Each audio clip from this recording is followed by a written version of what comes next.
it's been a while since you've seen me play. Unless you're watching this on the VODs, of course, then you probably didn't even notice that gap. Here's the thing, my schedule has changed very much, and I can't stream at the time I used to stream at. So, what I decided is I'll just continue this as an offline Let's Play, so at least there's not a half-finished gameplay on there, and that way I can do it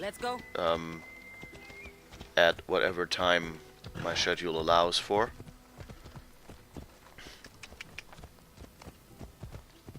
And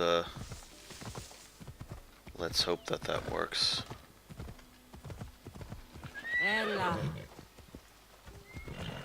I'm a little disappointed by the frame rate on this, but I hope it doesn't do. So okay, for those who have had to wait for the break, what is our Let's go. Where are we right now? So we just talked to Hippocrates, and he said, oh yeah, he's gonna tell us what we want to know, but really, Let's go. you know, he needs to save someone, so, we're supposed to get his notes that someone took, from a military base. Come on. And, what we also did, is, since there were two parts to this mission, one was to talk to some guy, is that we, talked to, that guy and got some information from him about our dear mother.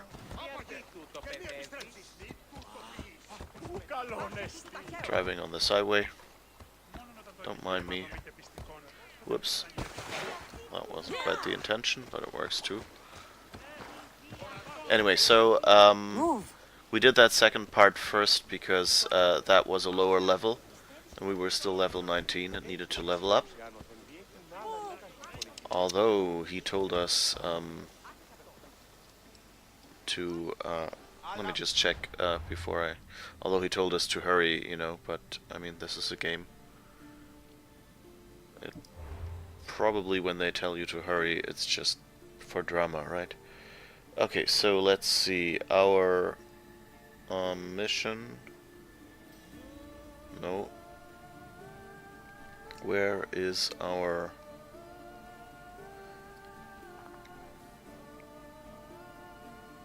current mission?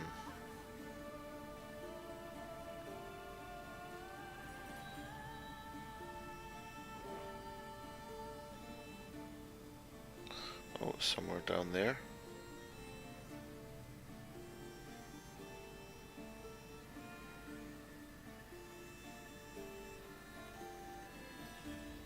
Okay, so that's where we gotta go. There is a location nearby. Let's see. This is probably okay. Let's fast travel there. So then we can get going, because we were far, far away. I don't even know why I was over there.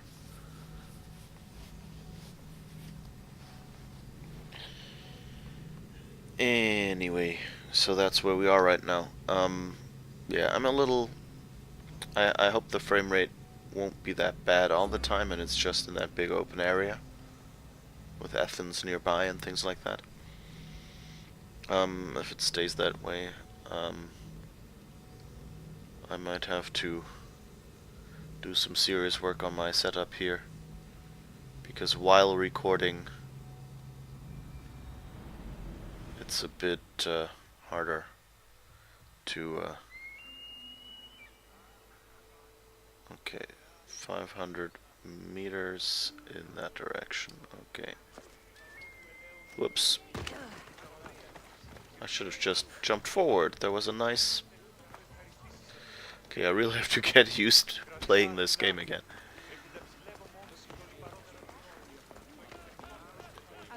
It's interesting with all those dogs running around. One was kind of following me a while ago. Oh, music.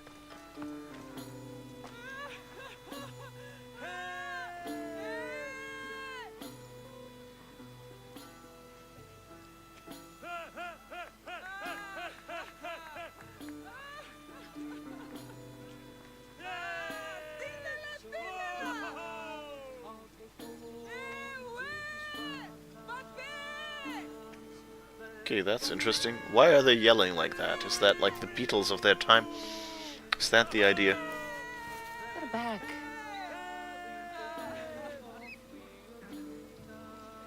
Okay.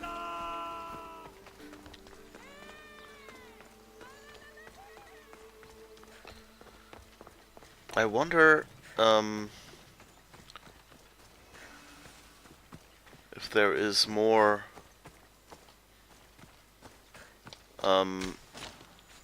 you know, like Icaros is basically a game mechanic. It's the excuse why we can, you know, like scan and like works as a drone for us basically. So but Icaros is not quite part of the story here. And I would kind of like to have a story somehow related to Icarus. You know, you could do something like,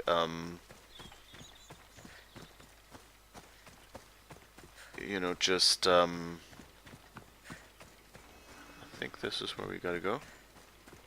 Yeah, this looks like a base. Yeah, so, yeah, so, you know, like, just give us something to do with Icarus to give it, like, give that bird, like, a little bit more of a personality, maybe. You know, we had, like, this moment in the introduction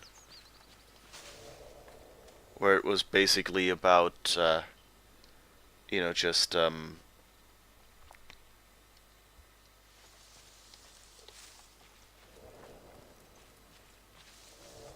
was basically, you know, just like, oh yeah, you're eating my food too, you know, that early moment. And that was kind of, you know, like nice, but a little bit. But you know, like you can't really, you know, Icarus can't talk and things like that, so you don't want to do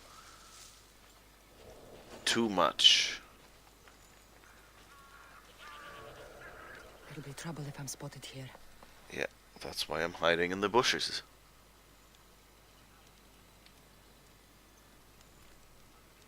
Okay, so I gotta admit, like in the meantime, I did play a little bit ahead. So I've actually played this fort off stream without recording it because you know I was just not sure anymore if I could stream it all, and I wanted to play the game, and so I didn't think of, you know, recording it and doing a stream at that point in time. I just wanted to enjoy playing a game. Um, and that might help me a little bit. Like the first time I went in here, I had to kill a lot of people, and although I initially tried a couple times, I think even on stream, to get here.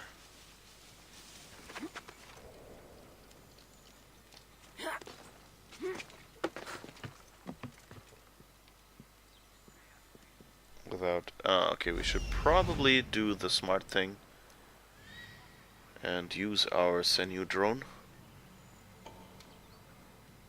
to mark out and remember all the enemies.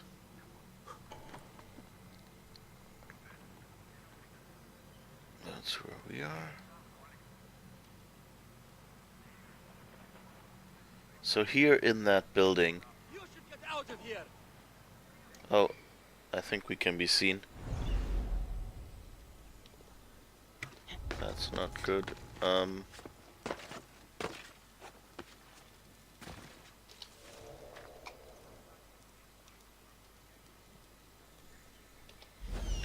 I guess we made someone angry.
guess that's it here. So let's look at this location a little bit from different angles. We're gonna play this really carefully today.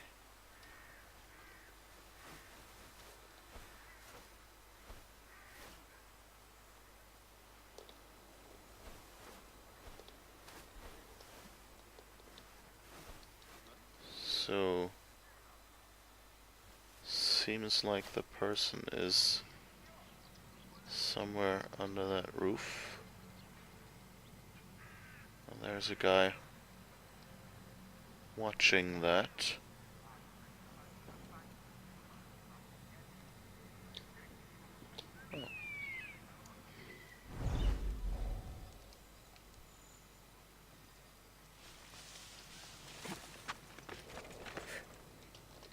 Let's see if we can get here again.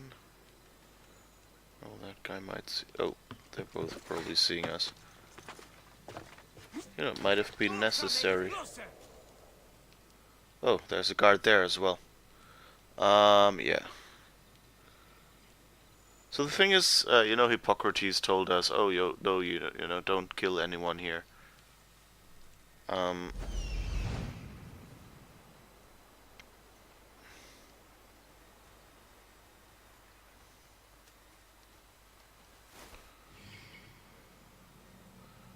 so there's a path through here somehow. Is there like any underground thing or something?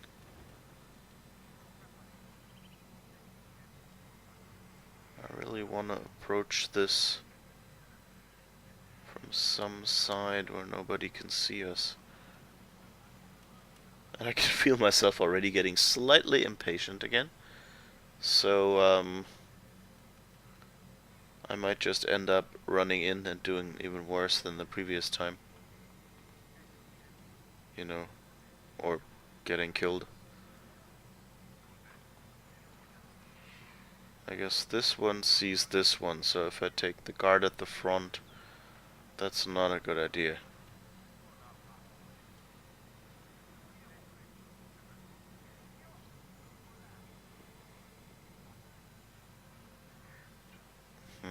Okay, someone's coming down here, so I guess there's some patrol paths this way. And there's some guard on this guy side. But I think he's in the house, so I might be able to go above him. Oh, or maybe here. So let's see if we can somehow go over there. Because that looks like an area that's comparatively empty.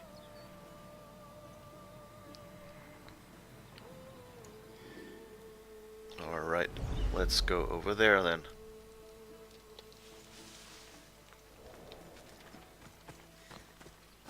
Don't mind me. I'm running away, you see.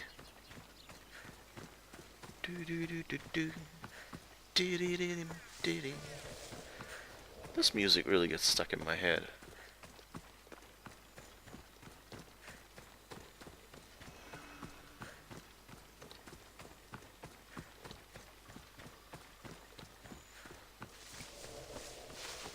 But I mean, that's the fun part about the game. About these stealth moments. Oh. This actually looks quite empty. Let's see if there's anyone there. And what's on the other side of this path? Oh no, you're not going in there now. You meanie. Take another bathroom break, I gotta go in there.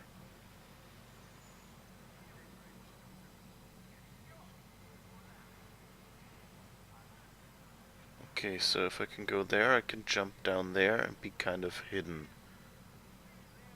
There's another one over there that I don't want to necessarily run into. And right now I'm there. Yeah, of course, so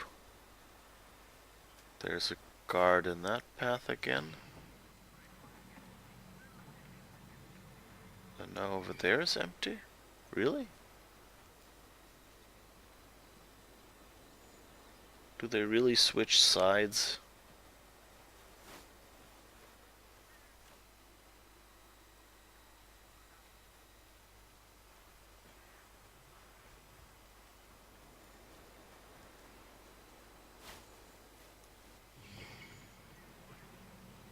Okay, so then I guess we'll go back here. Let's see if that works. Because that's closer to where we want to be. Oh, but you actually disappeared again. Then I guess we'll try to sneak in here now. I should watch my step around here.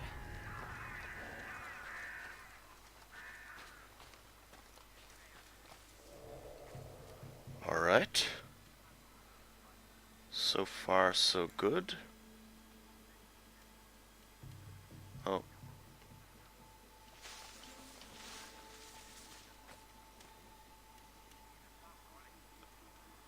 But yeah, this is quite far away.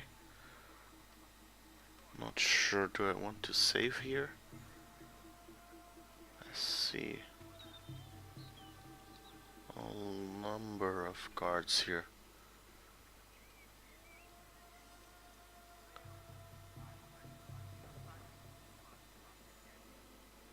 I mean, I'm hidden here.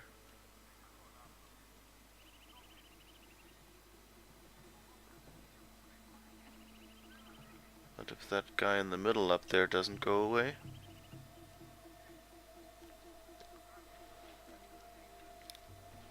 then I probably can't zip past. Like, I should really be on the right side where that guy in the blue dress is now. Well, most of them are blue Athenian colors.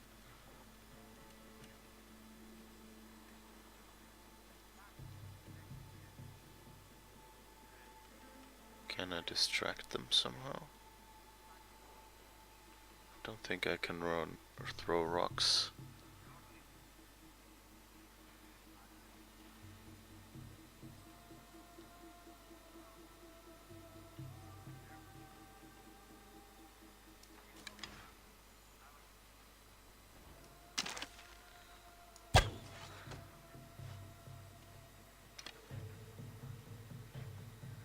Strange.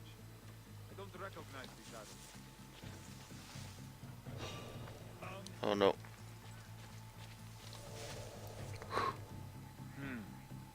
Better take a look.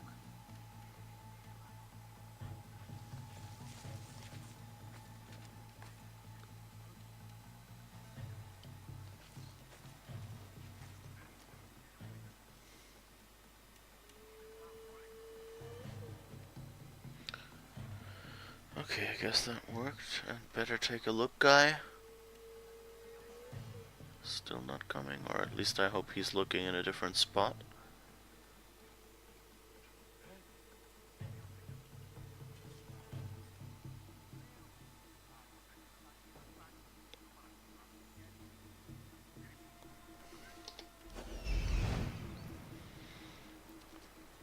Alright, let's see. We're here. Alright, and we need to be back there. That might not quite be as easy. At least that guy here might see us.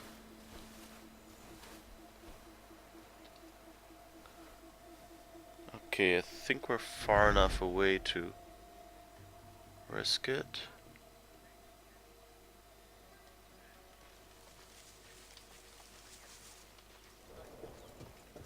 I didn't actually check. Ooh, no. Damn it. Somebody saw me. That's not good.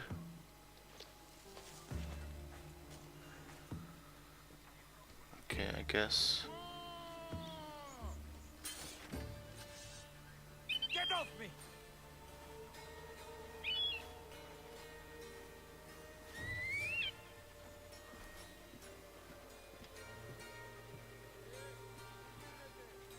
Please just... Oh no. You are mine. That didn't go well. Got you. Come quickly. Okay, that didn't work well.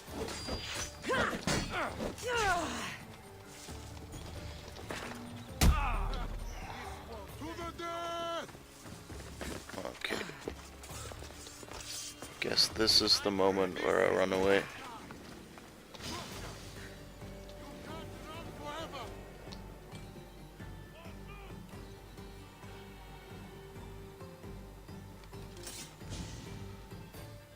Please say they're not Let's move. searching for We me. need to find her. Of course. You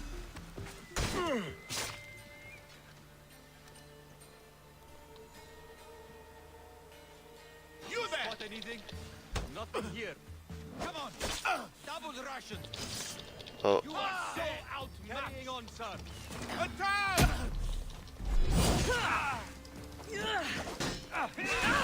that's not going well. Die! All I'm gonna do is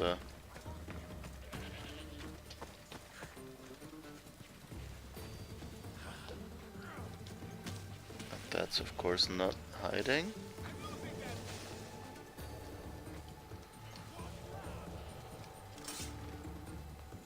Okay, that wasn't what I wanted to do. Woman, find her.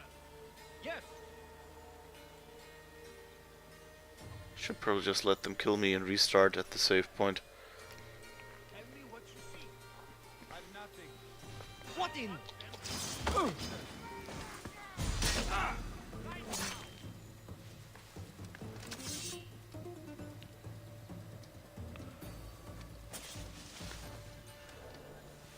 Spread out and track her down.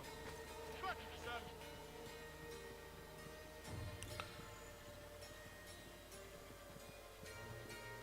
How does it look on your end? Clear over here. Do not lose your focus. This one is dead. We'll find them. Okay, where is our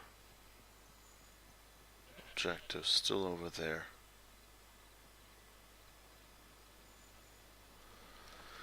Okay, that didn't go too well.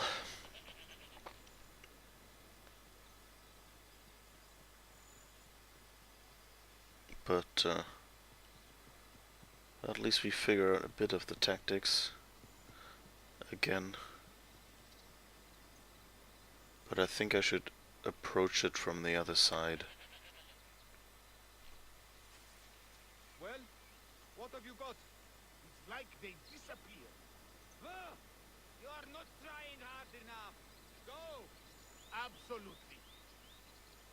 Absolutely. I like those conversations.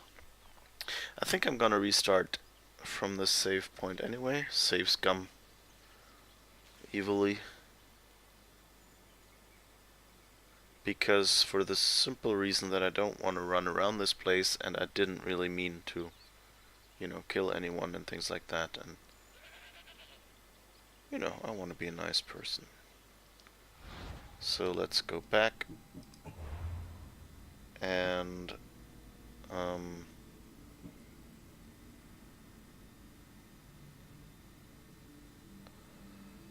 which one?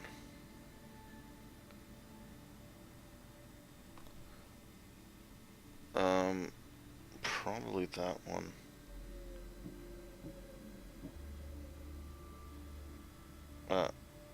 That looks about right.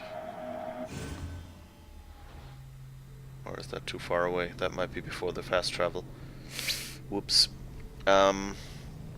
We shall see.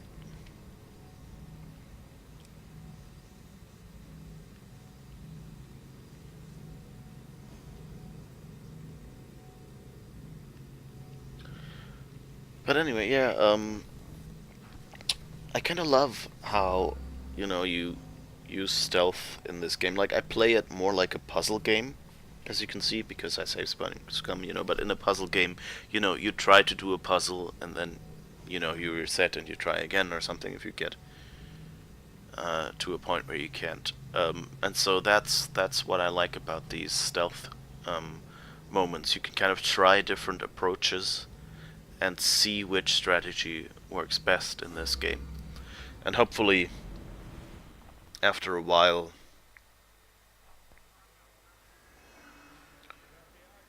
okay, that's right after the fast travel, so I guess that's okay. Oh wait, but now we can actually do the proper... So let's go here. And leap. Woo!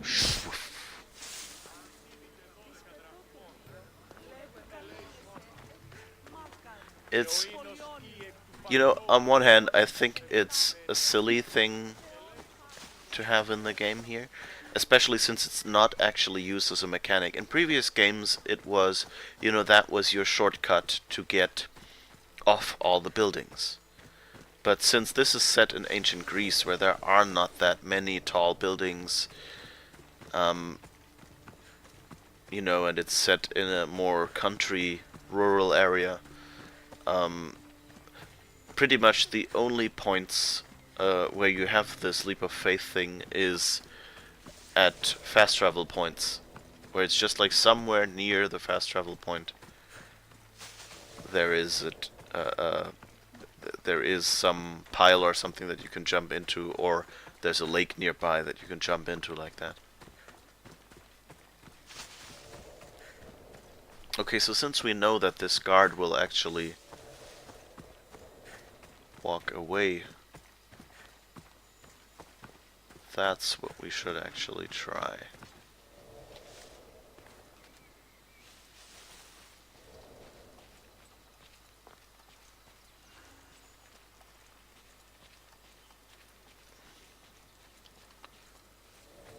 Okay. Again, do our drone thing. Okay. Oh, it's actually a big guard.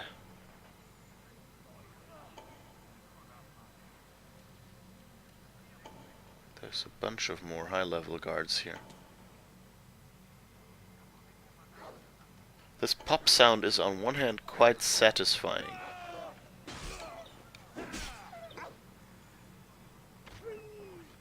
Oh. Someone's being attacked by a dog. Serves them right, I guess.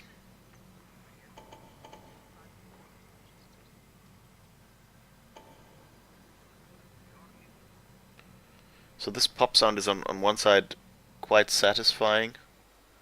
On the other, it sounds really, you know, like a game mechanic, not like an actual... I mean, you know, it is a game mechanic, so, but I just like...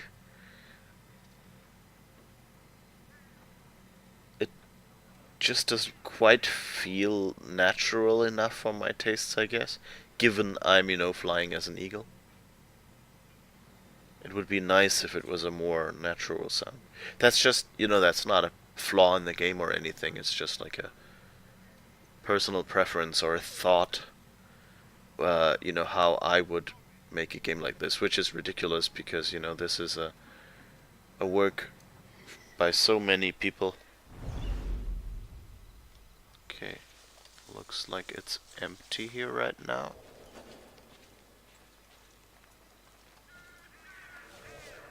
I need to stay hidden. Yeah, I know. That guy there hopefully won't see us. There are a bunch of people back there. Oh. I think this guy is coming back.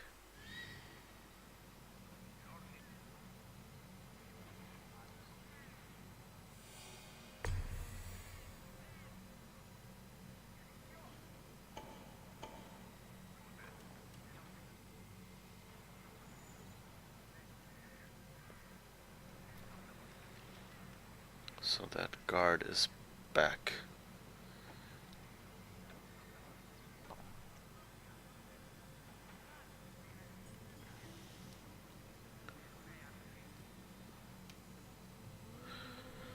I like how they generate names for everyone. I wonder, or at least for you know, for the bigger ones, not for everyone. Or no, actually for everyone.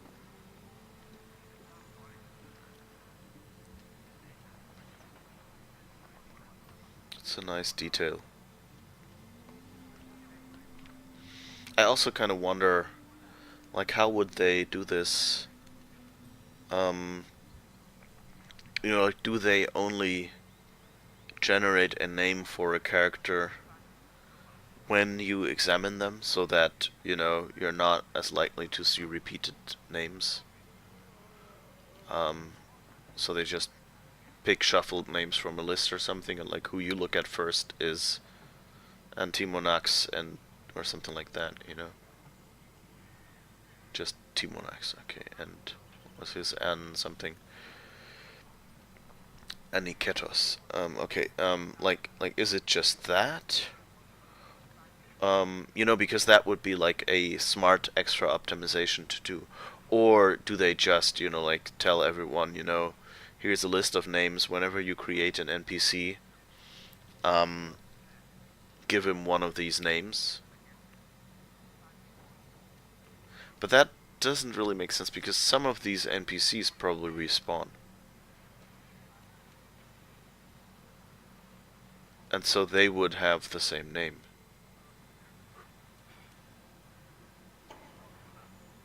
But it could just be that they say, well, if it's long enough that they respawn, then hey, then that character would have the same name. Or it could just be that they randomly assign them when they create them, you know, like they know they have about this many characters in the game, then they just take all the names they can find and hope that you don't look at two who have the same name. Although, you know, like, think of how many guys named Steve or Dave are at your company. Like how much you probably like rely on, you know, that one guy being always called David and the other one being called Dave. Okay, that looks like a good opportunity to quickly sneak in. Whoops.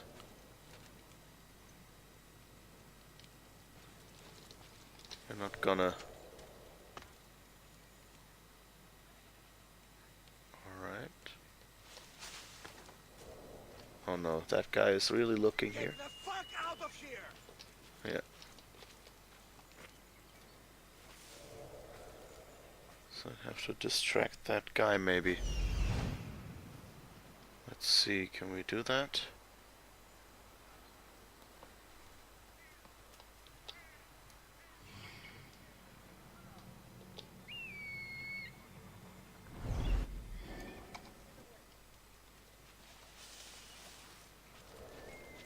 Oh no. Back up, Mistios!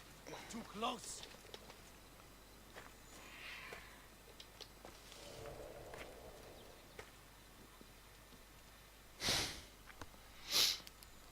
I just want to get in there and talk to that guy. Can't you just let me go in?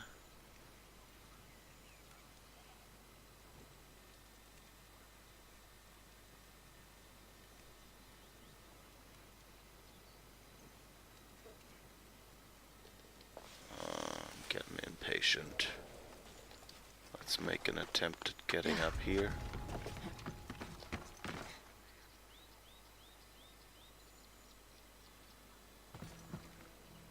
Okay, where do we go?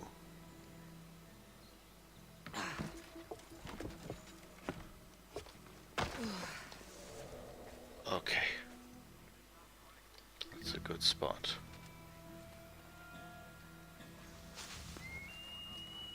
Because now if these people just move in any way, I can probably zip past.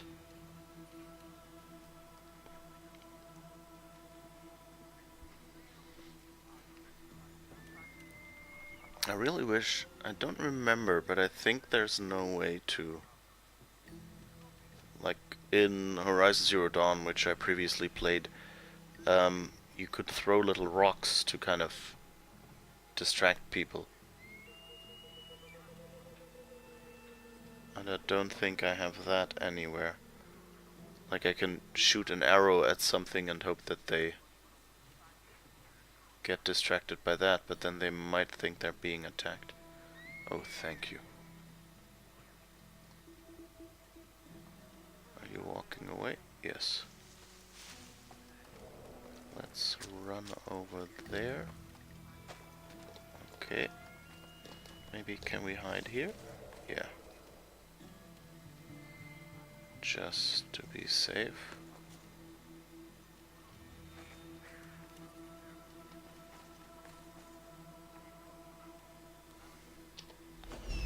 Let's see.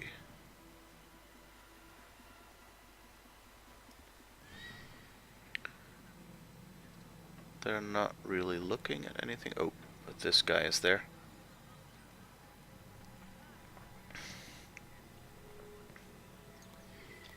Okay.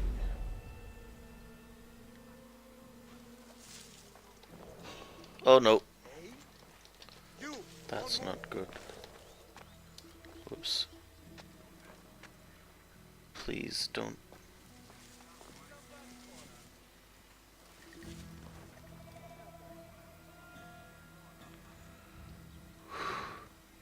That was a close one.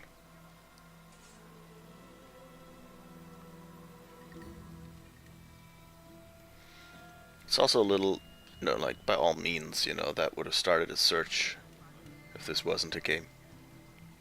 And I wasn't playing on probably normal difficulty or something. Like I was out in the road basically.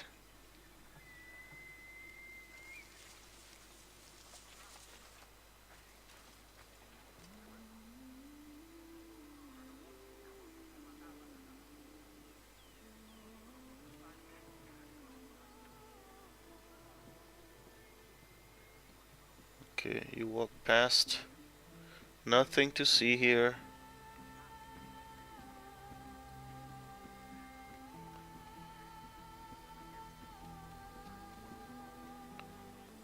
Okay. So the reason I know that it's worth, like hiding here and that I came directly here was that I've already been to this location. So of course before that I was really confused, like where exactly is the entrance at this house? Things like that. So that's always a difficulty here. Okay, looks like I might be able to do another try. Did I see something? Okay.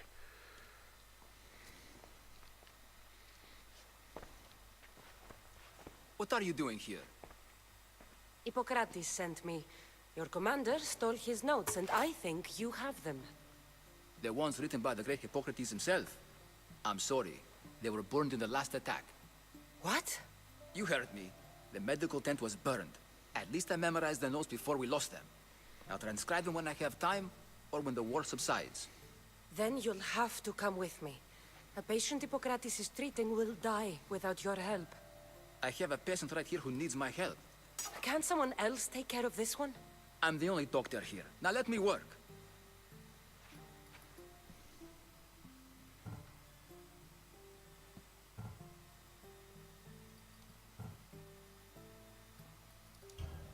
You must work for Drachmi, just like everyone else. Whatever the commander is paying you, I'll pay you more. Then we leave. And let this person die. I could be convinced. On two conditions. Out with it. I'll take double. A life's worth a lot. And for the sake of the gods, don't tell Hippocrates.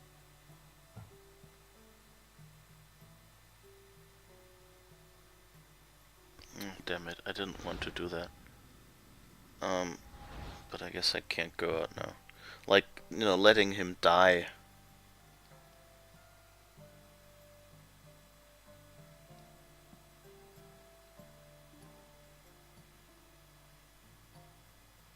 But, like, we're a killer, I guess, we've killed people before.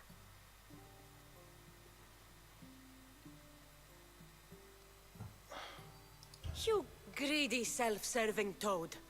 Hippocrates only charges what his patients can afford. What makes you so special?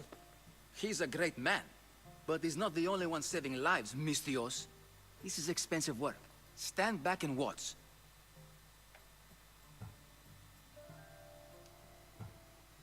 I'll wait here for you to finish.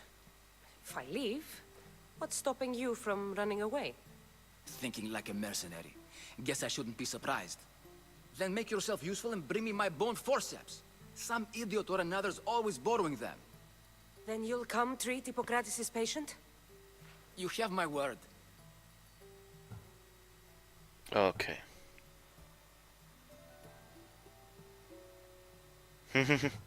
No. I'll go get Okay. your bone forceps.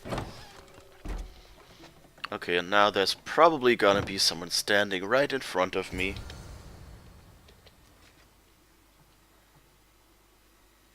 Okay, now I have to quickly find cover. Where is the next cover? Where the heck am I? I guess over there.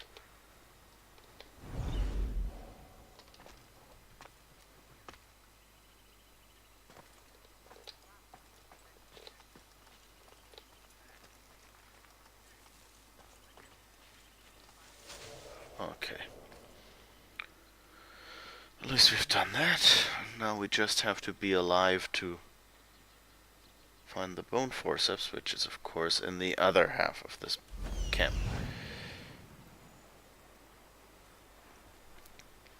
Okay, so you're standing there, not really what I wanted, where I want to go.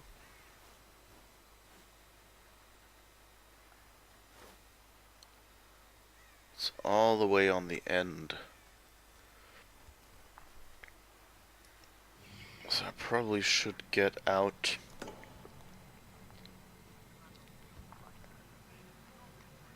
And get back in here. It's probably less walking around.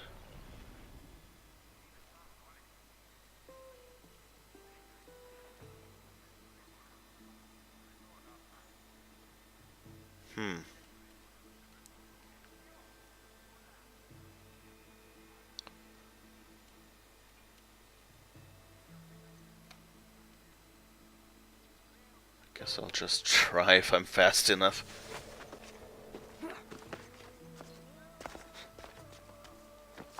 Don't come any closer. Okay, that's the complaint I wanted to hear. Don't come any closer means I'm far enough away. Okay.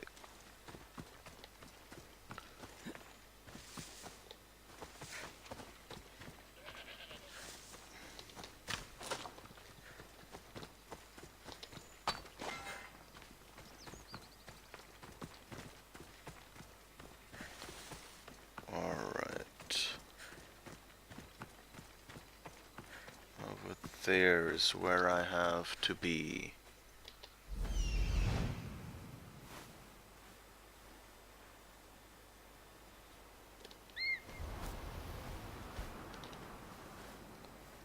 Alright, it's surprisingly empty here.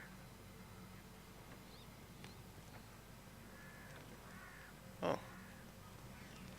You're actually just walking away from there. That's good.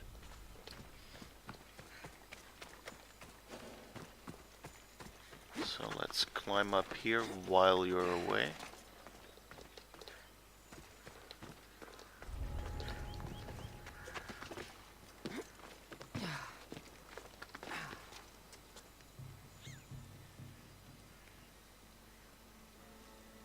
Okay.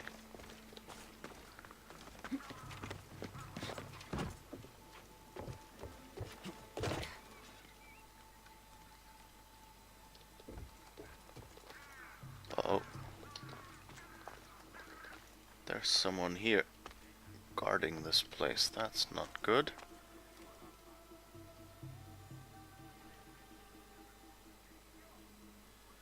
Can I somehow lure you out?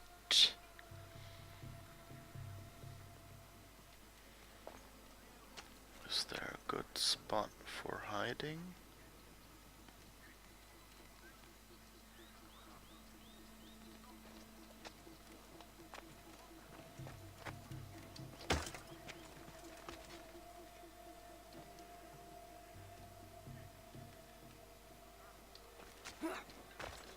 No. I wanted to drop down. The forceps should be in there. Once I deliver these, we can get back to Hippocrates.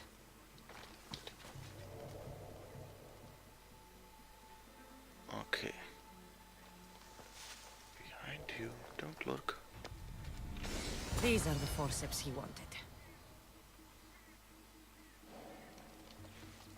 So now, the big problem is, how do I get back out of here?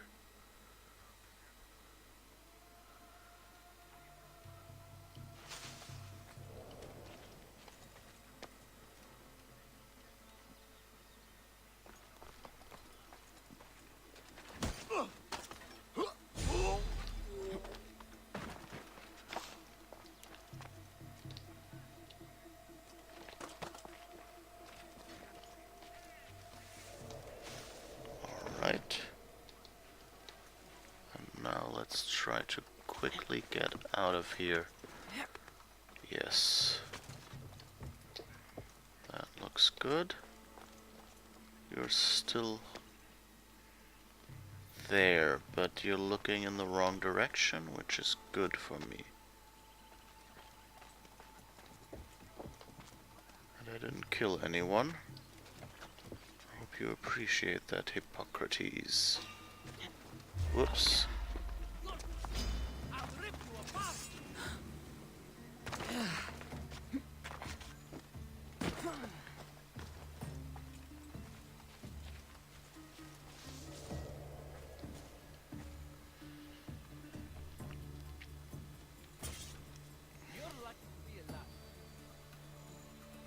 Who said that? Alright, but that's looking good.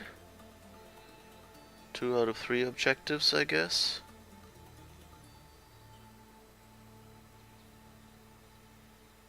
Did you see me? No, I don't think. Or maybe... Oh, no, you're coming down.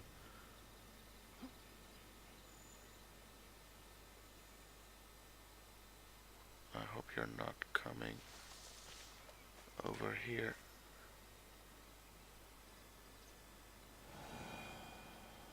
Okay, that looks good. Can't see me anymore, but is still searching.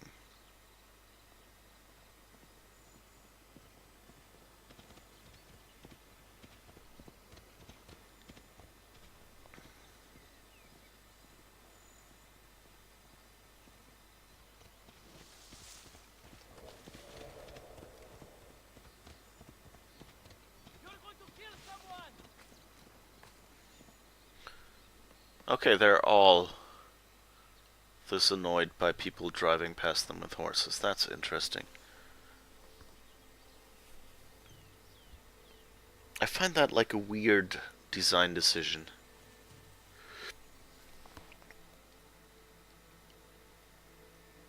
Okay, I guess you're no longer searching. That's good. Like that, like all the, like the pedestrians are kind of rather aggressive. Like when walking past other people and like yell of surprise and things like that. Oh.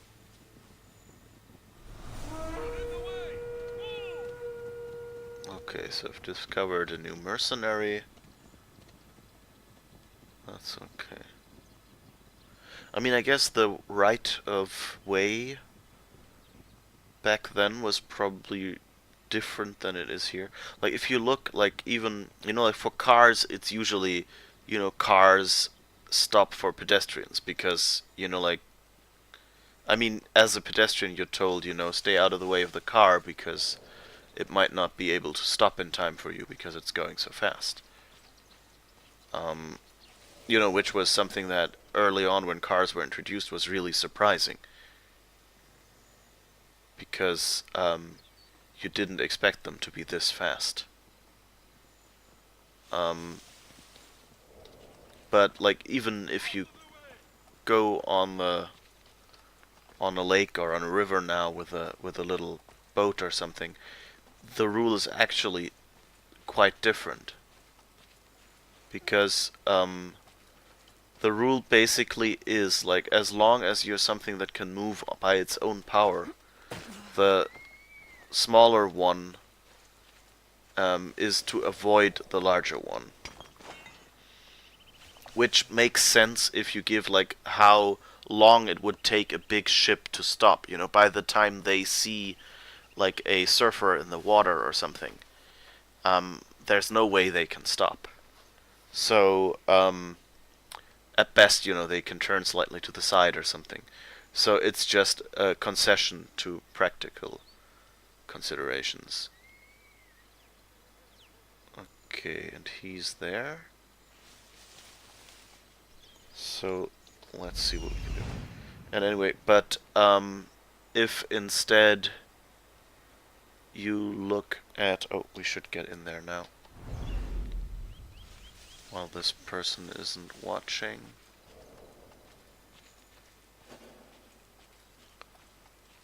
I should try to stay out of sight.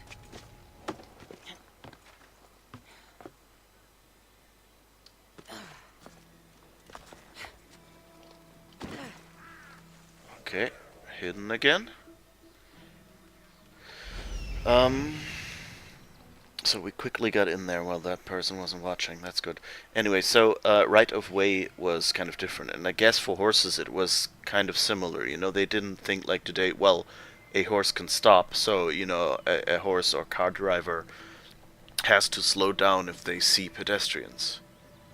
Of course, you can always end up in a situation, you know, where you're a pedestrian, you know, shooting out of a... Okay, this guy's probably coming through our alley, so let's wait for that. Anyway, so, you're slow. Anyway, so... Oh, you're actually turning here. Or aren't you? No, you aren't. And you know, so the rule was made, you know, the cars have to stop because, you know, the pedestrians would get hurt. And so the interest, of course, is make as many people survive if anything happens.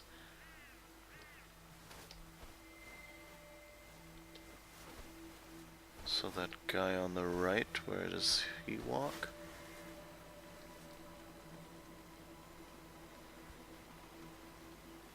Okay, you're just... no, you're walking past as well. So we'll have to wait for you. And the guy up top might see us as well. No, okay. Then let's try and quickly get back before we're noticed. Is this it? You aren't a half-bad assistant. When I'm done with his surgery, I'll be honored to help Hippocrates.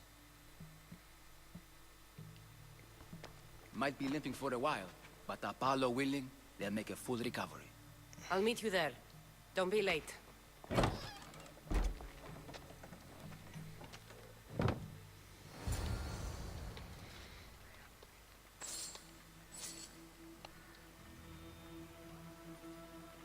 Okay.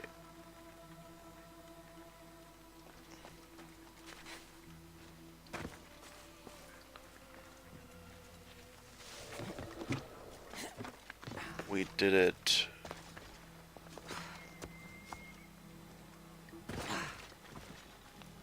Yes. That's about as good as I could have hoped for. I had to knock out one person, and I don't think I had to kill anyone, right? So that's actually the ideal end. Okay. Let's save here, because hey, save. Over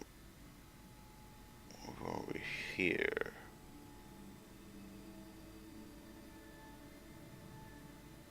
November 19th. No, here. No. The this is it. So I guess I'll go. This one works. We don't need that one.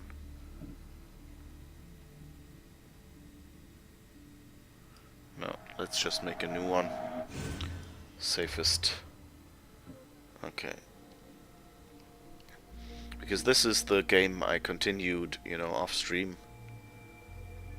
I'm not quite ready to stop, like to delete that yet, but I might once we hit the same area in the story, which is soon. I didn't play much because I didn't have that much time. And this is where we started today, so I don't want to accidentally overwrite that one yet. Okay, so return to Hippocrates. That's good.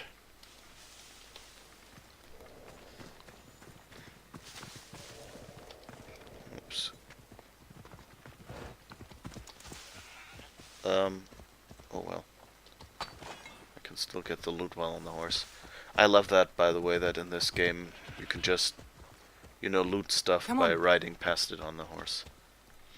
It's, in general, it feels like they just realized, you know, if we do a realistic Greece, there won't be, you know, enough room to, you know, like, because it's not as densely populated, even as Bayek's Ancient Egypt in Assassin's Creed Origins, the previous game.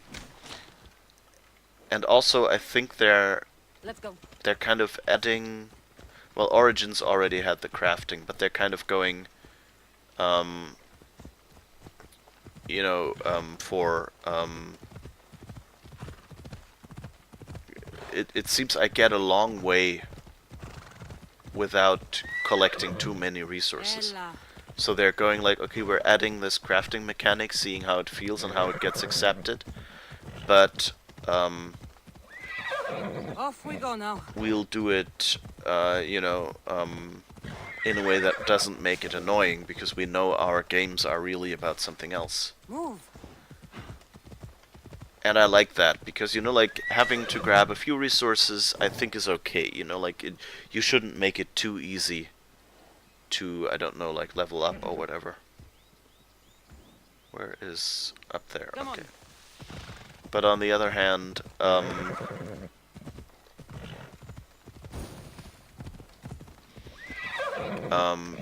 you don't, you know, you're not a survival game. So, you know, don't force people to do a lot of that. And so here they're actually pretty good.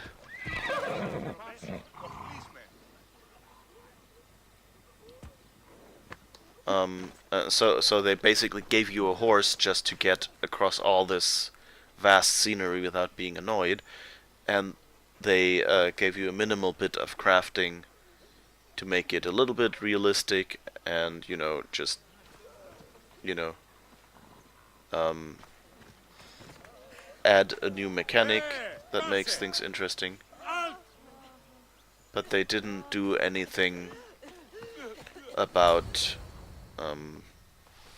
Hippocrates, how's the patient? I couldn't remember the proper steps for treatment, and you were gone so long. Your notes were destroyed in a fire. These minstrels brought me here to help. I went to see the priests first. I had to find out about my mother. A worthy pursuit, though it cost this man his life. The payment we should seek is the preservation of life. A good doctor puts the needs of his patients first. I have learned a lesson today. I will take some time and write down what I remember of your notes, Hippocrates. Hippocrates, I'm sorry the patient died, but I still need to know what happened to my mother. Come with me. We should talk. Oh. The importance of diet to maintaining one's health cannot be overstated. What good can one apple really do? Well, taken daily, they can keep the doctor away. Ha But ha. to more serious matters. I know why you're here. You're looking for your mother. You remember her? I was young then. I didn't know how to help. I turned her away. But her look of determination and despair was burned into my mind. It has never left me, and it never will. After, I swore to Apollo that I wouldn't turn away another patient, that I'd dedicate my life to the cause. She made an impression on me. Your brave mother did. She would be happy to know that. I know something that may help you find her. I swore I would never tell anyone about Dolops and his past, but I owe this to your mother. Who's Dollops? He was a priest who dedicated his life to helping orphans. It's possible he remembers that night long ago. Maybe he would know something about your mother and her child. I'll go see this man. Thank you, Hippocrates.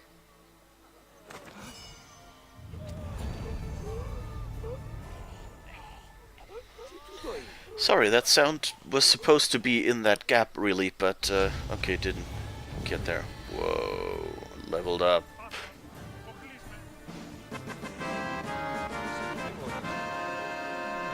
So yay, we leveled up. Oh, sorry.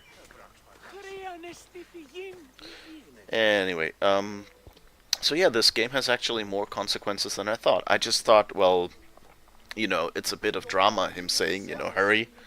But actually, by doing the second half of the mission, they kind of tricked me, you know, going, yeah, the second half is a lower level, so, you know, you can just, do this if you're not leveled up enough. But of course that means, like, how would I have done the rest of the mission if I wasn't the right level? I guess sneaking in the way I did, I could have probably done it at a lower level. But yeah, like racing through kind of makes it a little harder. To finish some of the missions, and I guess we got this guy killed. You know, it's something that, you know, if I still had the save game, I would probably have gone back. But since I didn't have the save game already, the first time I did it, because I just cleaned out the save games a little because there were so many, so I would have tried to save that person then, because like I was really annoyed the first time this happened to me. But I like it, you know, like, it's just, the problem with this game is it's halfway, you know, like, between RPG-like choice mechanics, like Mass Effect, and, you know, the Assassin's Creed, where you just run around and kill people, basically. That you never quite know when someone tells you, don't do this, or, you have to go there and do this, what the consequences will be. You know, there are big decisions where you know, okay, let this person live or not, like, in your face, of course. But there aren't, like, all the other decisions, like the smaller ones here, like, do this mission before that one. Does that actually have consequences in the game world? And, you know, why would you bother doing that and then not doing the other one? What I'm wondering now, and what I will have to do at some time in the future if I ever decide to play this game over again, is there are two things I want to try. One is, before I go to Hippocrates, to, of course, already be leveled high enough that I can just do the later one before. And the second is, what happens if I do some other mission, but not the second half of this one? Because, you know, it might just be that they acknowledge, you know, you might have to level up some more, so do some other mission, and the choice is just encoded in don't do the second half. So that might work.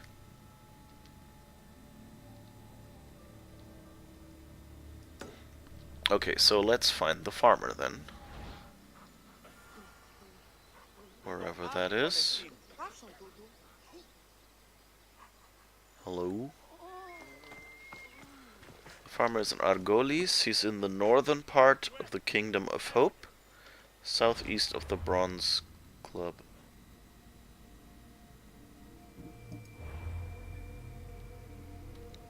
It's a weird mechanic, I think, that they have here. I'm not quite sure it works. That they give you, you know, like information like Argolis, and Kingdom of Hope in the northern part somewhere.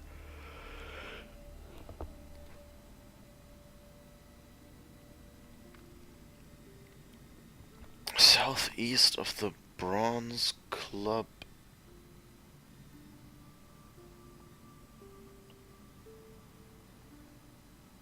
So my guess is this is because I don't have another place that has this name.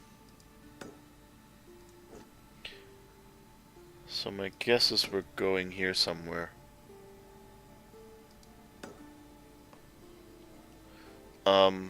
I actually went there before, but I don't remember where it was on the map. I just remember what it looks like, which is why I did that last adjustment, you know, like southeast has to be somewhere here-ish.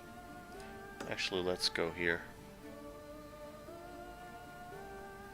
And this is the undiscovered location, the only one I have here, so that's probably the Bronze Club of Peripathes or something.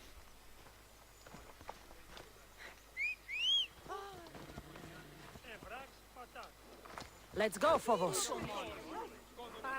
Come on. And that's like, you know, I understand if I ride towards them or into them that they would yell and complain at that. But, you know, someone getting their horse and just getting on it and riding away from them, it seems like they didn't have time to polish that part of the game, you know. They did add all the interactions because they had them before. But they, you know, didn't, or maybe, you know, they didn't manage to find a way to detect this. Easy. Ah, you're close to your target, okay.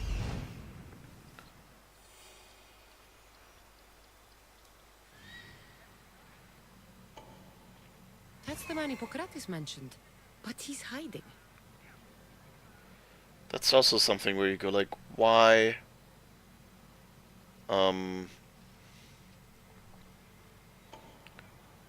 How would you see that from here? And like, and also kind of like that when you're getting close, they remind you to get Icaros and look and then show you the spot anyway. Kind of makes this whole well, go in this direction somewhere Off we go now. mechanic kind of weird in this game. So I'm not sure. I would probably, like, for the next playthrough, I would probably go and just go with the regular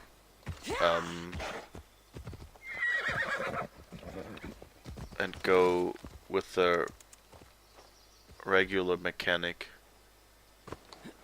you know, where it just shows you the mission objective. Like, I like to run around and explore something. Like, I often do that off stream,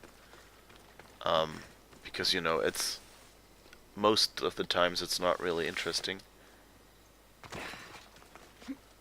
but I think the idea has its heart in the right place, but I'm not sure it actually works.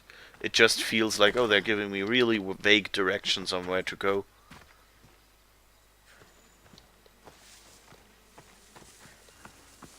And then you just go there, push that button, and, you know, it just delays things. It doesn't really add anything to the excitement for me. But, you know, maybe it'll grow on me. You know, sometimes it's, you know, sometimes mechanics like that work in practice and just make people, you know, fast travel less or something like that, and enjoy more, you know, like searching, running around. And then that alone might be enough.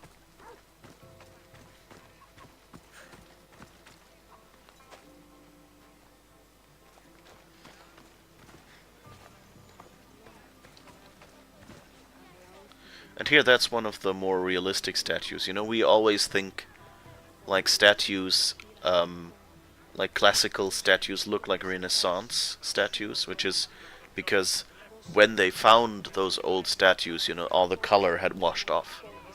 And so when they unearthed those statues and, you know, made an art style based on them, they went and, you know, like, used that as an ideal, like as a stylistic decision to, you know, like, make pure marble statues that weren't colored.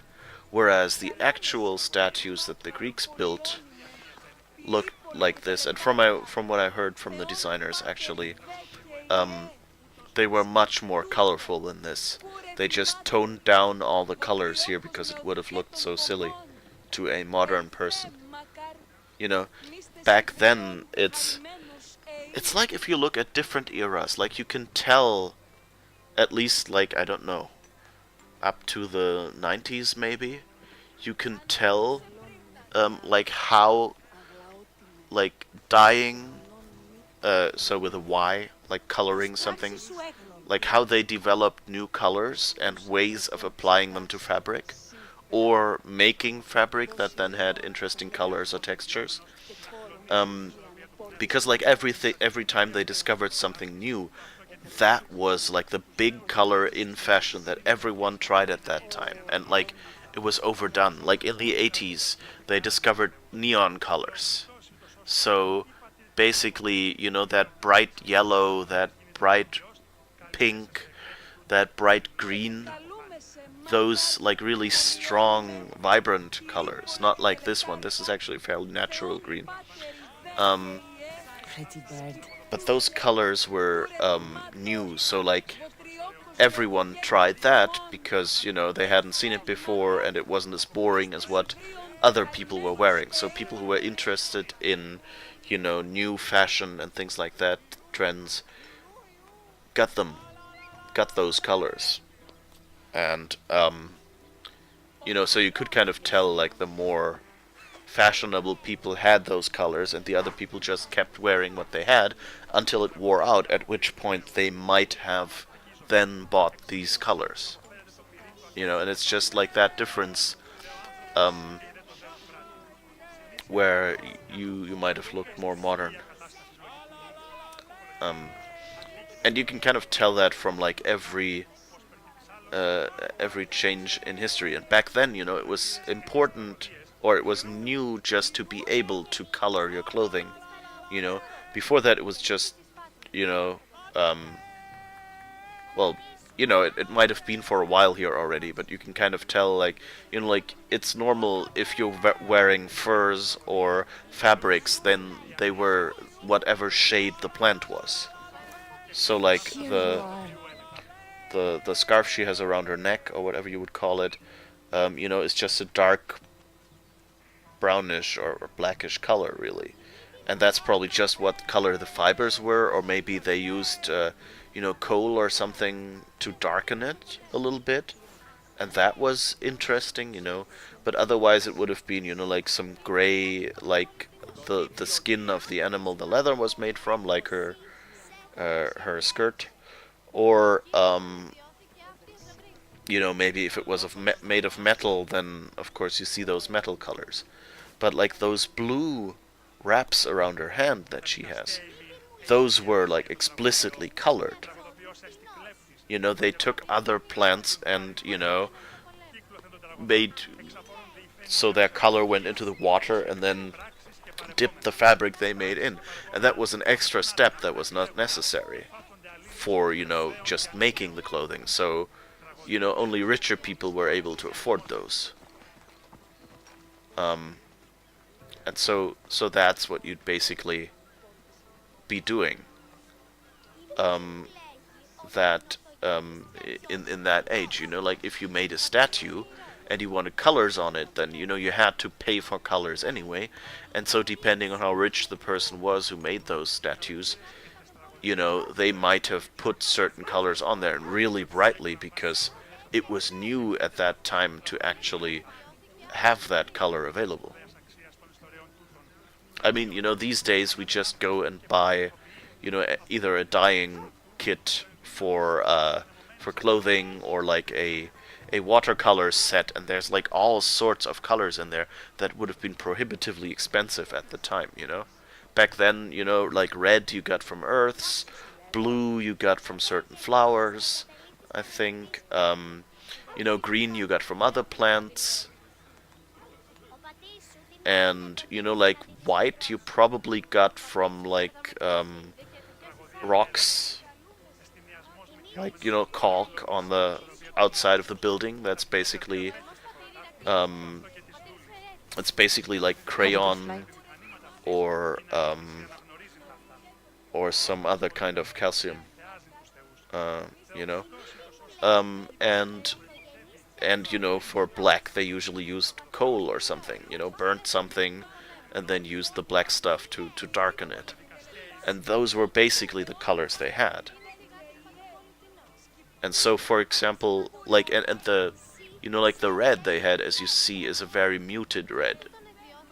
And,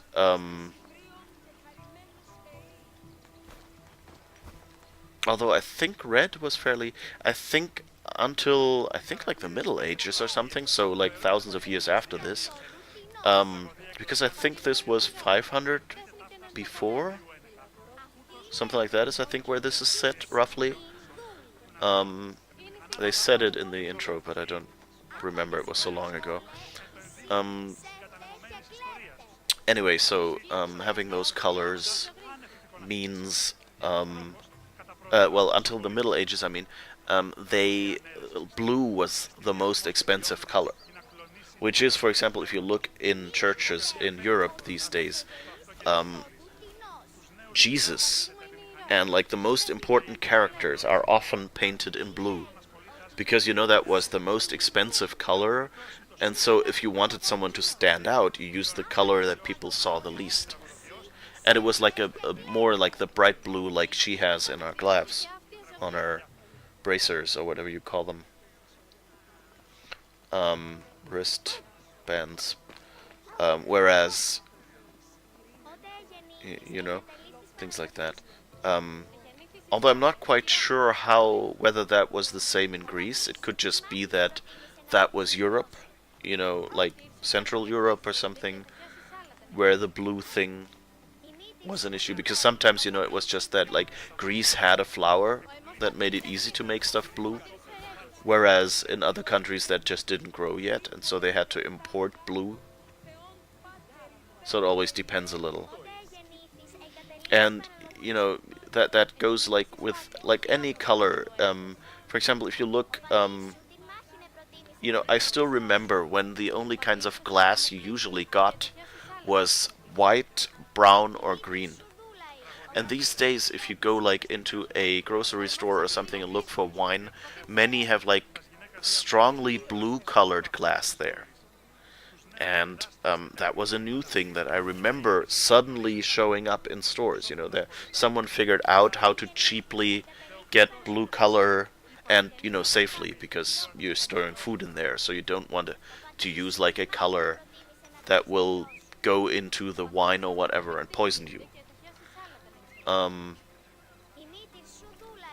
But anyway, that much about all this aside talk that I'm saying, but like colors were really new, and statues in ancient Greece were much more colorful than you thought.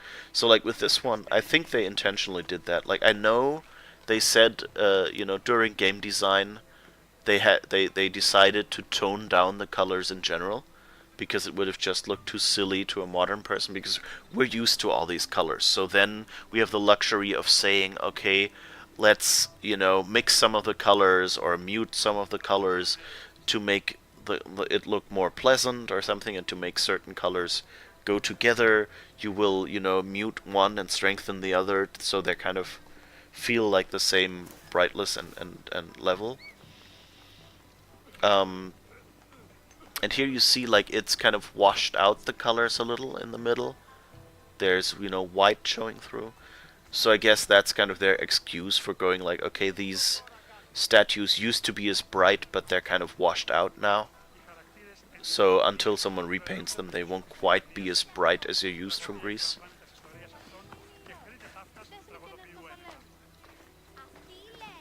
Okay, let's continue this mission before I talk about more stuff. Τι το τούτον? Go away! Calm down. Hippocrates sent me. The great doctor is concerned for my health? Yes. And we need some information. Tell him... someone tried to kill me. Kill you? He said you worked with orphans. That's why I'm here. That was long ago. Now I'm just a farmer. And I'm Amistios. If I stop this killer, will you speak with me? I will.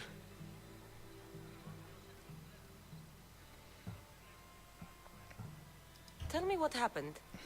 I was on my way home when a man dressed in black attacked me. I ran as fast as I could. Once I reached safety, I thought I heard wolves. Maybe they scared him away.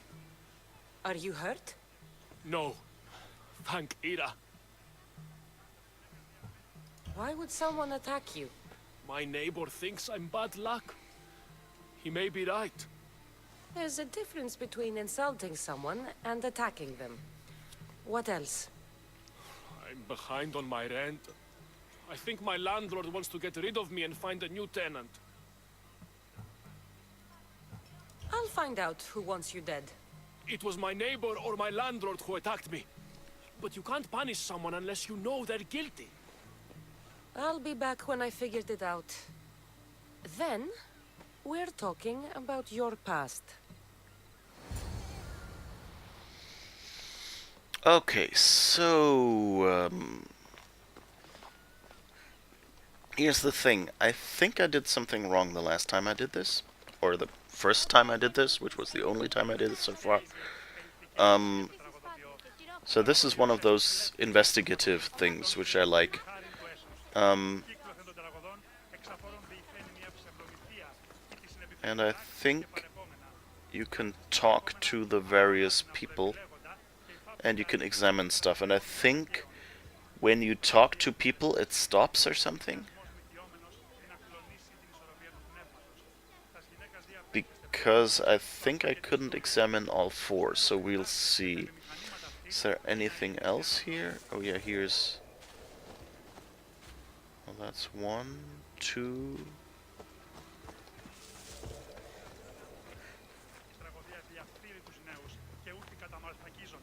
So there are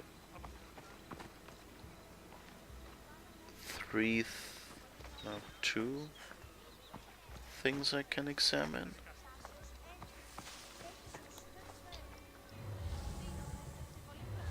Anyway, it felt a little weird that it would... I think it only let me talk to one person or something like that. This knife has seen better days. Like something a poor farmer would use.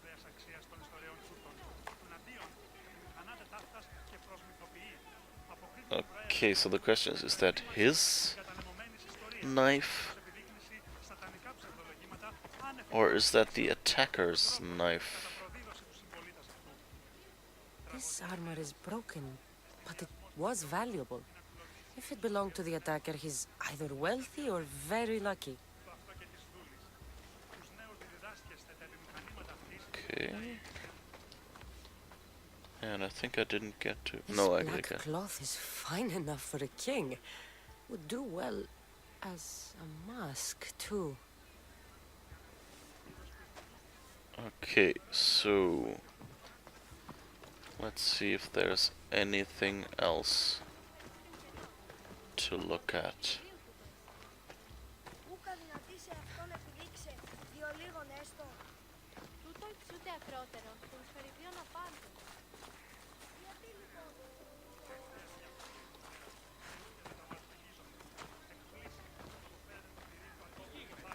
Okay, that's the investigation area, so...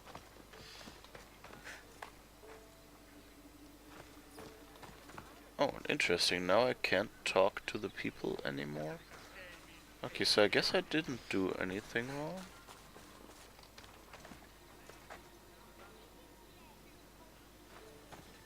No, wait, okay, here's 2 people I can still talk to.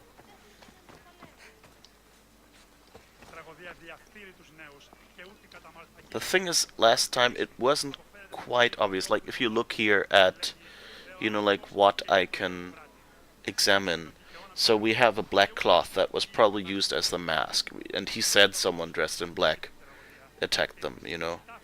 So that's fine. Um, and she says, you know, fit for a king. So that speaks for the landlord more than the neighbor, I think.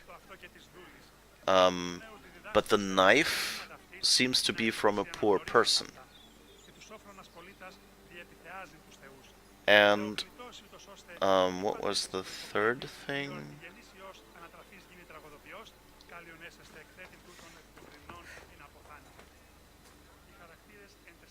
I don't even remember what the third thing was anymore, which is bad, I guess. Do we still have a note somewhere? No, wait. Wrong button. This one.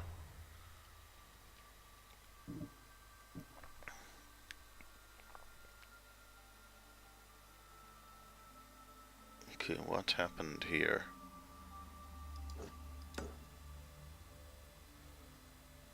Okay, nothing really that we can see. Was it like basically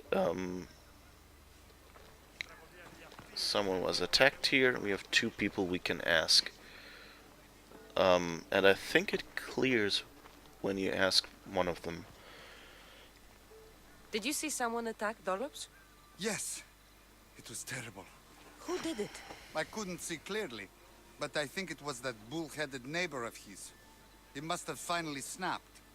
Thanks for letting me know.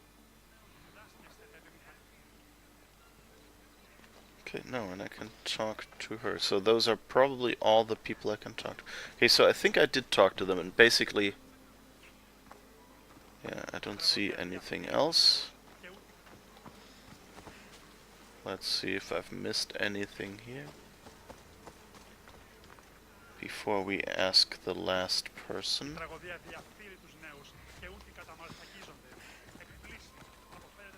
But I don't think so.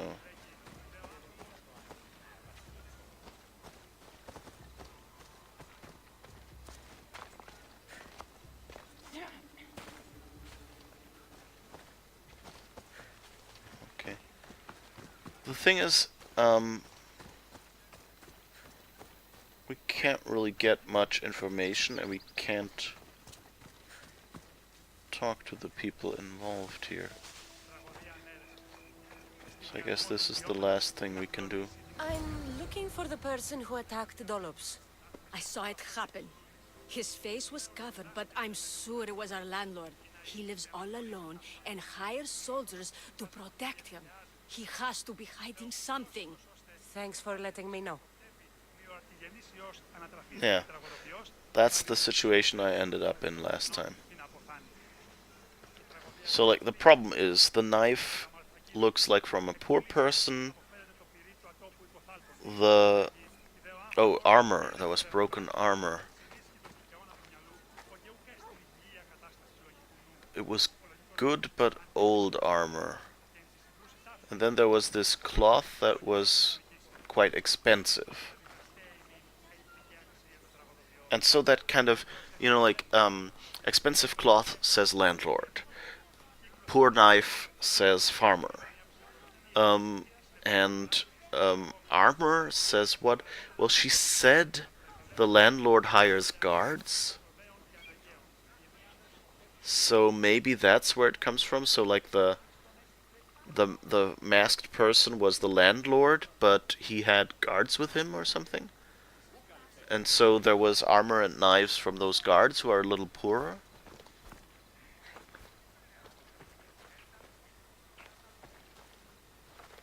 But on the other hand, you know, like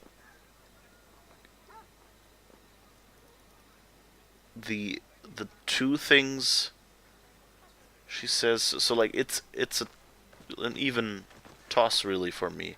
Like, I'm going to go for the landlord, I think.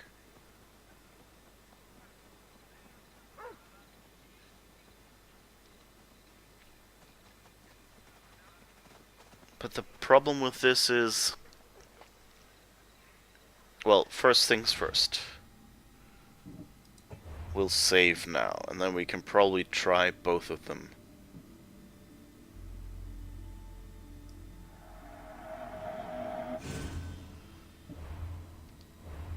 Alright, so let's do this. So I'm thinking the right decision is the landlord, just because we found that rich fabric, and, you know, the poorer stuff could have been from his guards. Like the armor that was used a little bit. So I think it should be the landlord, but I'm not as sure as I should be, I think. On the other hand, you know, there's enough doubt that I just want to try out what happens if I say it's the neighbor. And then we'll do the actual decision. But, like, I just want to experiment at this point. Mistios! You scared me. I know who did it. What do you think? Who tried to kill me?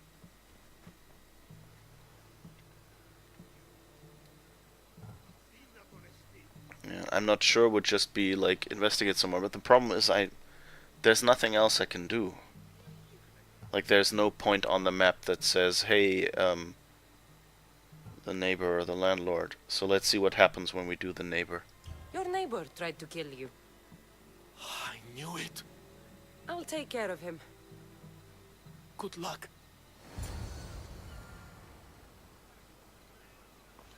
So let's see what happens if we... Ah, okay.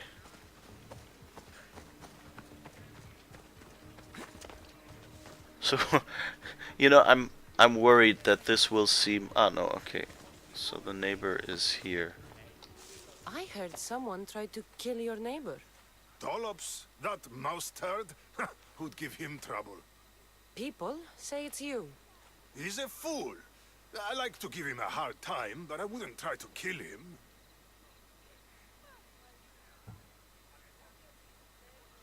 Ah, okay. So I guess I did the right decision?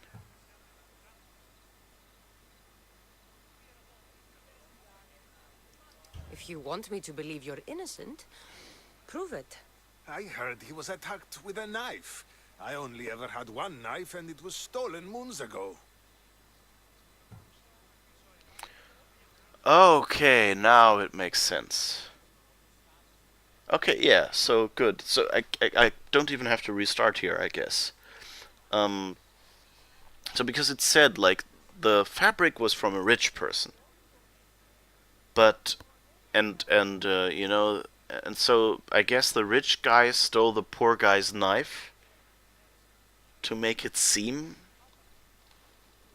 like, he had done it.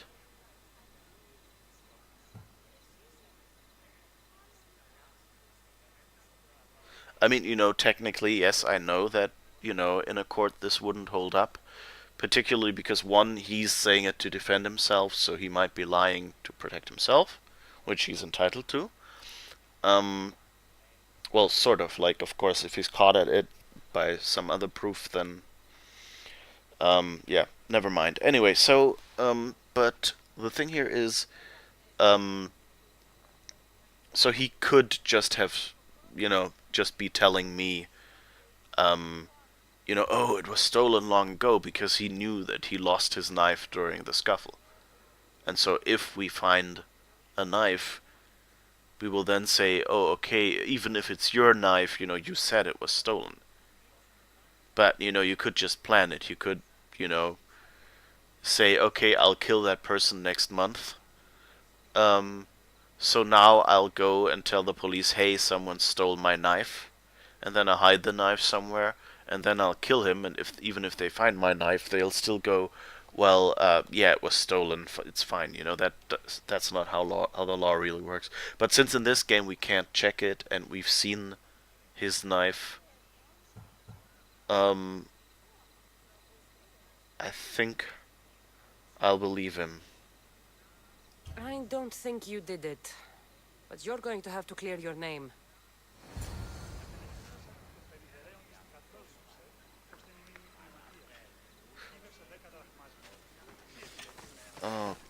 Okay, now let's see what happens. I mean, it could be that we just don't... Now, what happens when we talk to him? Oh, and he's dead. By Hades! The killer must have been waiting for me to leave. I hope Dollops left some sign of his days as a priest, or this has all been for nothing. Okay, so I know now that for one, the farmer really didn't do it. Unless he had friends.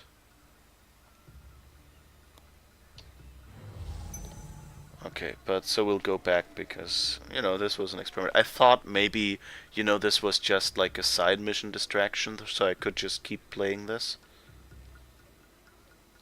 So now I have to steal his stuff as a mission objective. What's this? A letter. Chrysis. You cannot keep taking children to the altar of Apollo Maleatas. It is not the gods who condemn them, but you. I will take this to the authorities if you don't stop. Your son... Dollops. Hush, my child. May Ira bless our sacred family.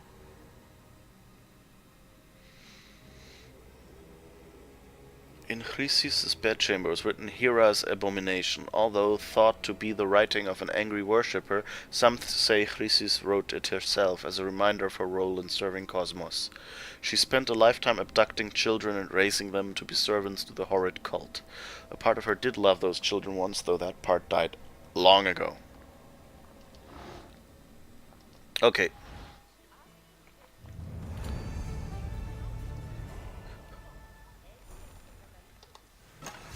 Okay, so we're not gonna keep this, but we're gonna go back to the real quest. To what we wanted to do. So let's save scum. You know, it's not save scumming if you say, hey, I'm gonna try this out, right? Manual save. So let's go back.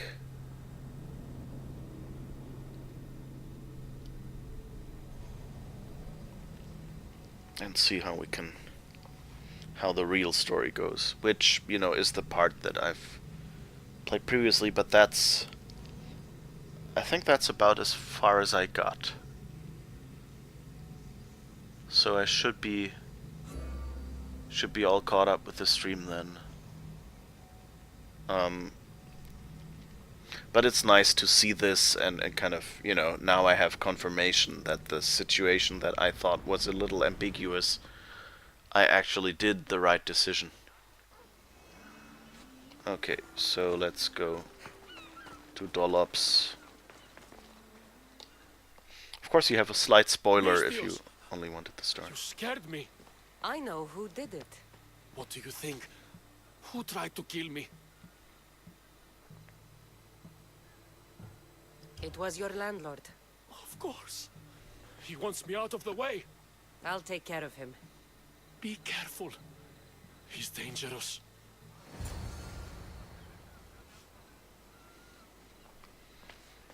Alright.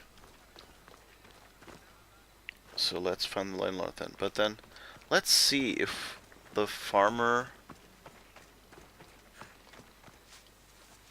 is there. Or if they don't even... Ah, he's standing there. So you don't even get to meet him. That's a pity. I think, you know, this is... I think this game is too linear in that regard for my tastes. Like, you know, I know this came from Assassin's Creed where, you know, there were no choices. So this is much less linear than any previous games. You don't have to explain that to me. But, like, I hope this was, you know, like an experiment and it has been successful, and that they will go and tell me... Oops, was there something to collect here? No, don't know what that flash was. Anyway, Yeah, so I'm kind of hoping... What's this on the ground?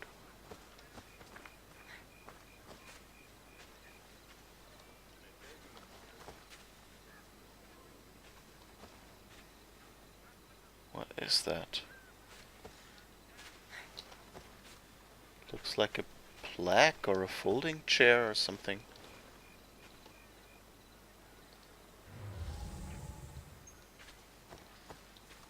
I guess it's just a chair. Weird. Okay, I guess someone has their chair here. Likes to sit under a tree, maybe. Maybe Grandpa or someone. There was the flash again. I guess it's one of these purple things that doesn't get rendered right. Or something. Anyway, yeah, I kind of would have preferred if those stories were in parallel. So if you could, you know, at any point, without announcing to him who did it, go to the farmer and go to the landlord and, you know, just try to figure out what's going on, you know, collect some knowledge and then decide, you know, that would have been nice. But I mean, still, you know, it's... I like this already much more than all the other Assassin's Creed games. I've not finished any, I have to admit, but I've tried to play a few.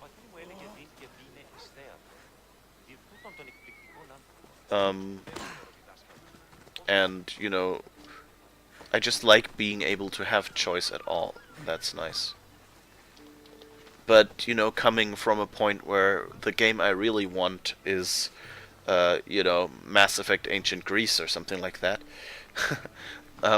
of course you go like, well, there could be much more choice in here. So that's why I'm kind of, you know, groaning and moaning a bit about, that. What are you doing here? Just lazily lying around?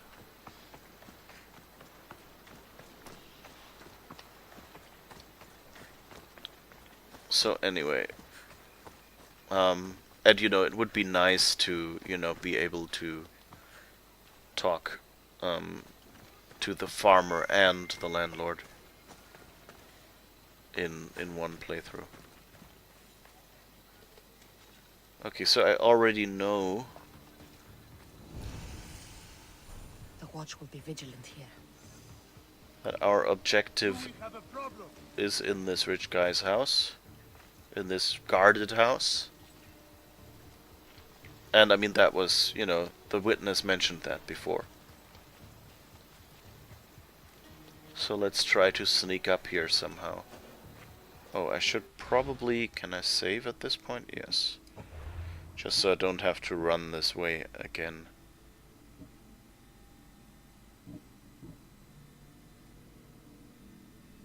Okay, so I think I can override this one.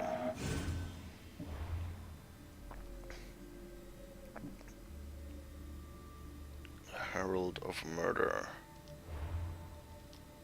That's where that previous save game was. And yeah, that's so I did get through this point before, but it's fun. The one thing I first thought I could just sneak in and talk to him, and I think I will try that again, just because stealthing somehow worked so well today.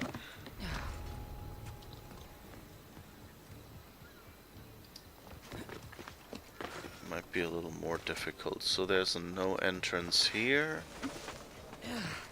Oops, and there's no entrance here. These are interesting, you know, like doors on the or yeah, on these staircases on every building. I kind of wonder if it's supposed to be possible, oops, to get in there somehow, and I just haven't figured out the keys or something. I mean, it looks like you should be able to just pull it up. You know, so it's just intended to, you know, not let in birds or whatever which might try to get here. And so let's see, maybe we can...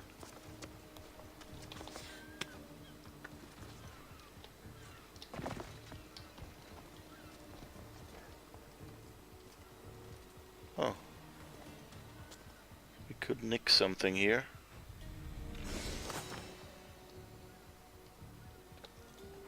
Greek sandals.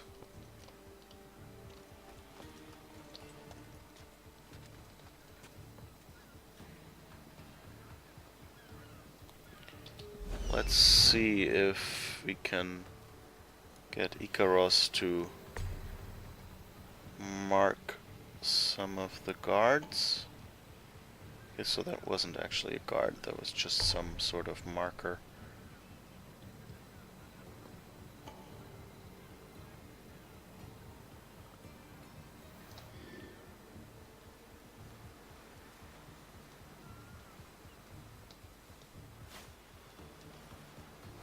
Can we see in there? There's the landlord. The question is, I can't really see in there.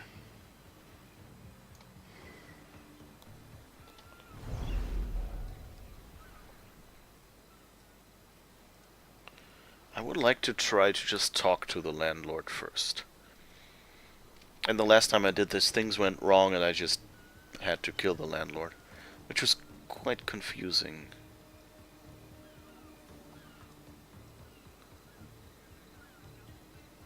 So my problem is that this person and the other guy are both standing watch here.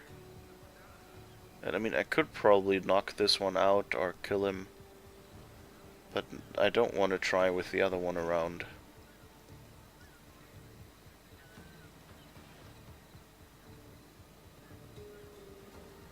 Oh, okay.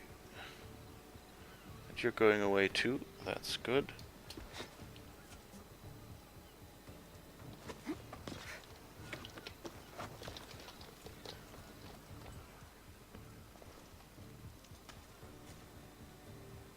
Okay, I guess I'll have to assassinate him. Oh.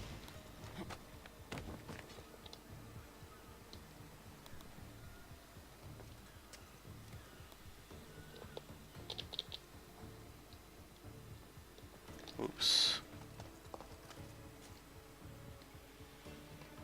That was the wrong button. So I guess only choice I have. But I didn't get a choice to actually talk to him.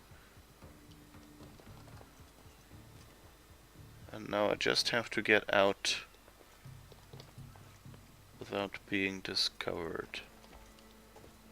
So first let's hide the body, in the hope that it'll take a while to be found. Oh, of course you're standing here.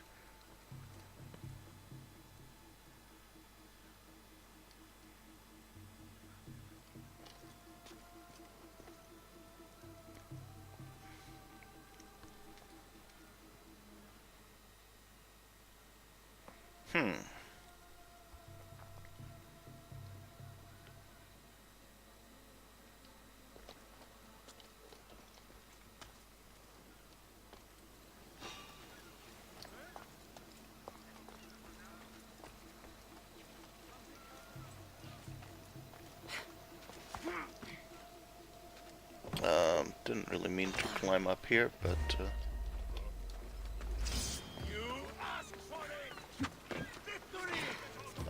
nope. That wasn't quite what I meant to do. Yes, I will get away.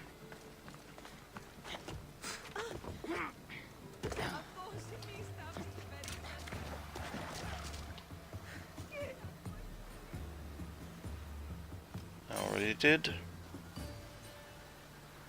Okay. Last time I kind of tried to carry him away and then it, you know, just still said confront the landlord. As it did before when I knocked him out, you know. because that's what I basically did. I knocked him out, and then I carried him off, and at some point I just threw him in the water, and at the point he had drowned, which meant I had killed him, then it switched to report to the farmer. So, and this is kind of, this is the Assassin's Creed bits poking through again. Like, it was such a nice story of, like, consequences and making good decisions. But then the point at the end, again, is, oh, you just kill that landlord, Like, killing a rich guy, because he tried to kill someone else kind of seems, not quite on the up and up.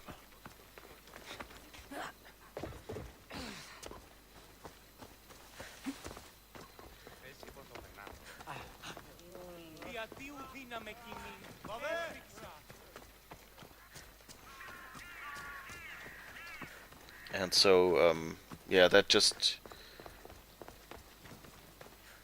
It's not really a complaint, but it's just...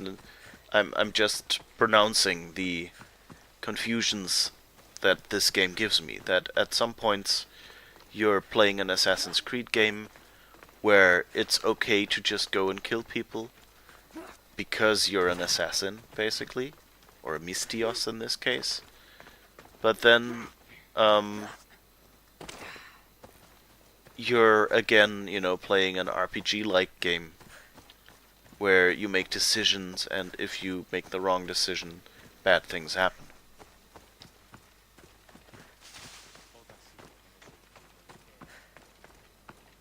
And this mix, like at this point, I'm enjoying this game, but it would be a better game if that confusion wasn't in there. But it's a transitional game, so it will probably be known as the first Assassin's Creed game to have choices and to start this line of nominally still Assassin's Creed games that are kind of RPGs. But, like, if I get my way, because I'm not I wasn't a fan of the classic Assassin's Creed games. I like the stealth mechanics in them, but I'm not really a fan of, randomly going around and killing people, and I prefer choices in my stories, so this is actually going in a direction, of, I always wanted games that are more like this, compared to the previous Assassin's Creed ones. And I like the story and the mythology.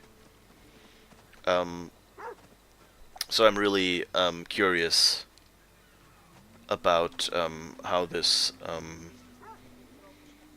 will develop in the future. But like my expectation is that it will go more in this direction, and that fans of the classic Assassin's Creed will be a little sad because suddenly there will be all these choices, and they probably, they've pretty much told the stories of the assassins. And these new games kind of have this new aspect now, where they go like, well, we have this world, it has historical elements mixed with sci-fi, like Doctor Who or something. It's kind of that same attraction that has to me in Assassin's Creed. So we have a cool world with a mythology. We have so many places we can explore.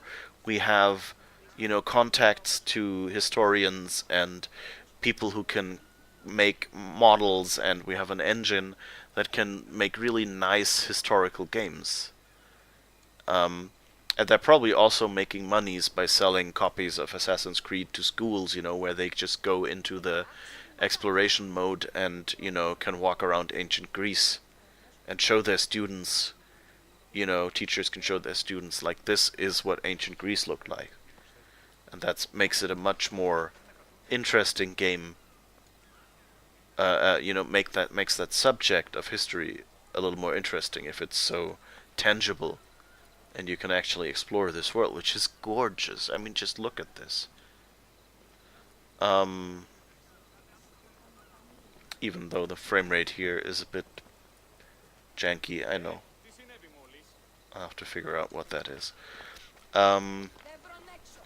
Anyway,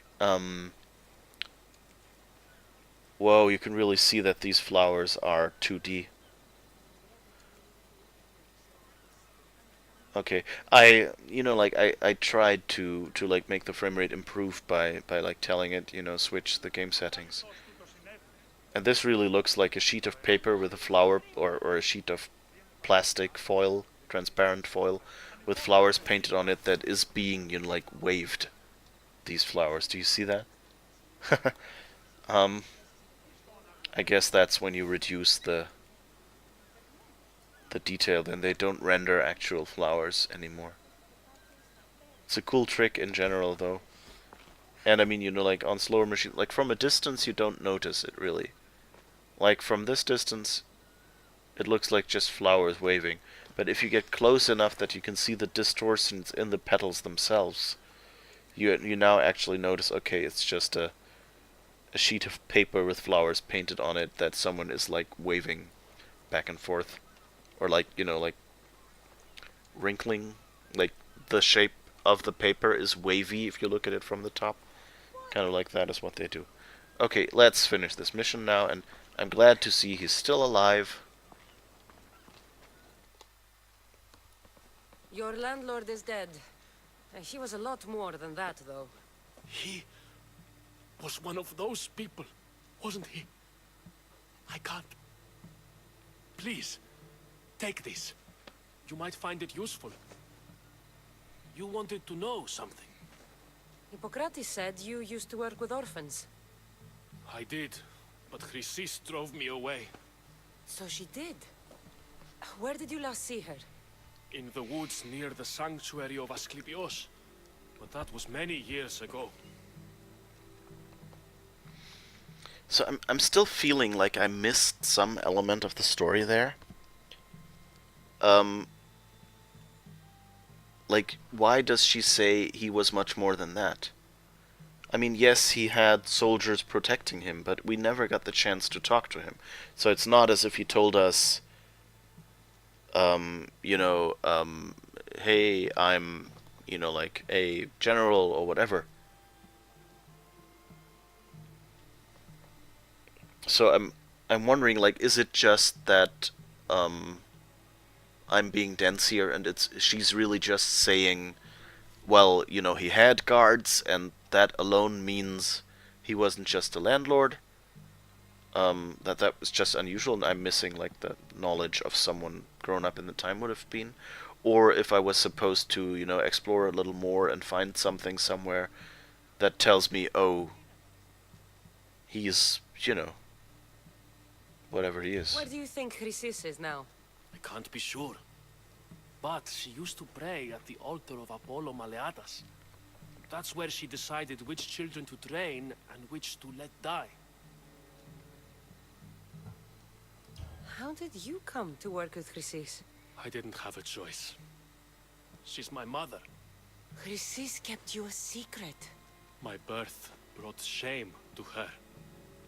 I could never redeem that. What was Chrysis doing that was so terrible? She would take the children and teach them terrible things. Turn them into spies and even soldiers. I couldn't take it anymore and left. At a secret meeting in Delphi, I overheard Chrysis mention a great warrior. Could these children have been part of her plan? So she did see the oracle. Yes. Chrysis spoke of building an army with a champion at its head. It must have been for her associates. The masked ones. Oh, so now we know, okay, she's in league with the Cult of Cosmos. I'm not sure if the letter mentioned the Cult of Cosmos directly. I think it did, like in the alternate timeline that we tried out. Let's call it that. My little save scum experiment. You have done your duty to Ira. I'll deal with Chrysis. Hush, my child. May Ira bless our sacred family. Okay, we're forward. Oh yeah, here it says serving Cosmos, so I guess that wasn't a surprise to you either. So yeah, so we know now, we have now a clue kind of story-wise. Which is that, just to summarize where we were so far, we had, we know that Alexios is still alive, but that Mirin, so our mother, thought that he had died. And I don't remember who told us that.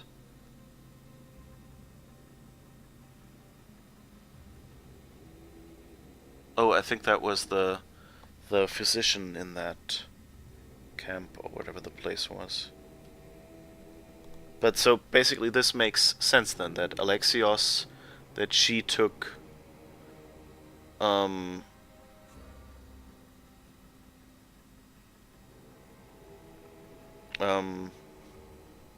so yeah, so Chrysis took Alexios from her mother, who was, you know, wounded from being thrown off the cliff. You know, when we kind of were thrown after in the beginning of the game. And so so that's how he and probably others here got to the cult.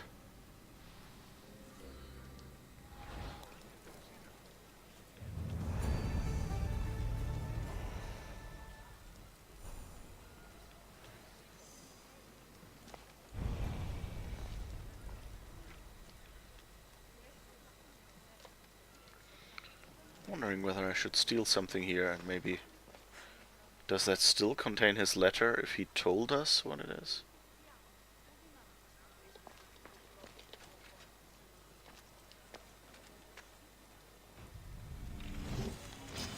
You don't stand a chance. Oh, okay, he doesn't like that. That's not good. Okay, that was a bad experiment then.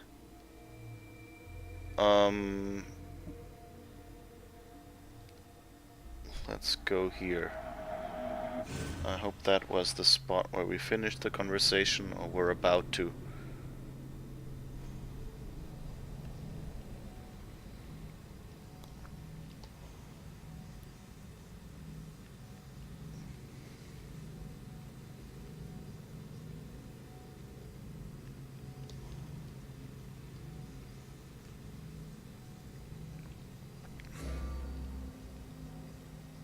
Interest. Ancient priests were not organized like clergy into a tiered structure, but were actually voted.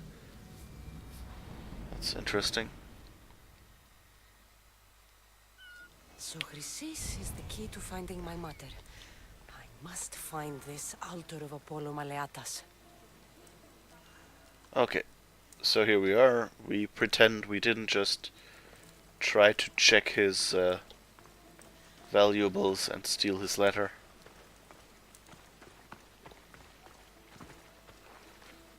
Now that was a true save scum. I mean, it was still, you know, I said it was an experiment, you know, I wanted to try it out, but, you know, the other one was, you know, me going in and saying, I just want to find out what the alternative choice would have given me. Whereas this was more spontaneous, at least. Okay, so we have an altar that we're supposed to reach. I think we have a good stream duration here, though, so I think this might be a good point at which to finish our stream for today. Maybe let's have a quick check. Oh, visual customization system. The visual customization system allows you to alter the appearance of your gear. You can perform this action directly from the inventory menu by selecting the equipped gear you want to change.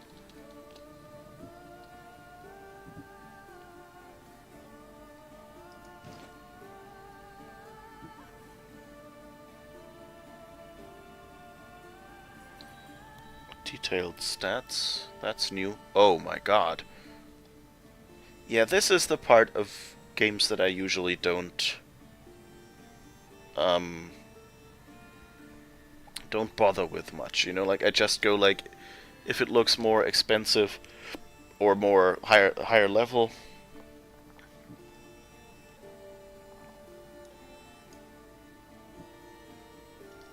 than what I have.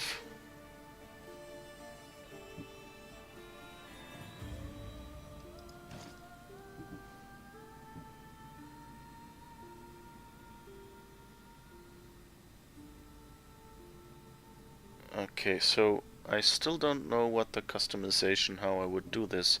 Is this just because I have the wrong kind of items?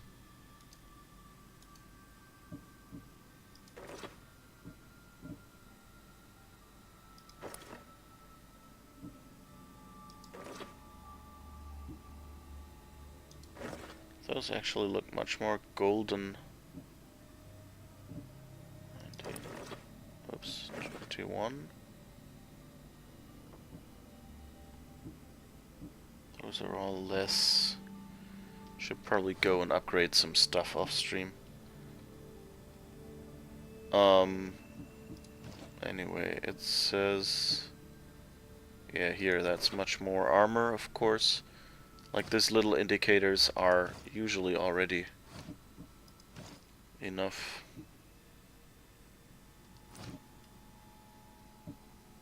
Don't really know what the...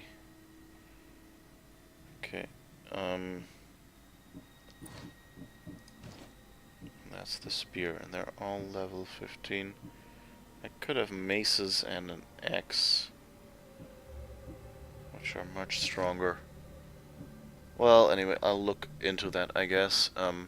What I probably want to do is I probably want to recycle a lot of this stuff and just upgrade the legendary items I have here. Instead, let's look if there's anything we can do with the ship.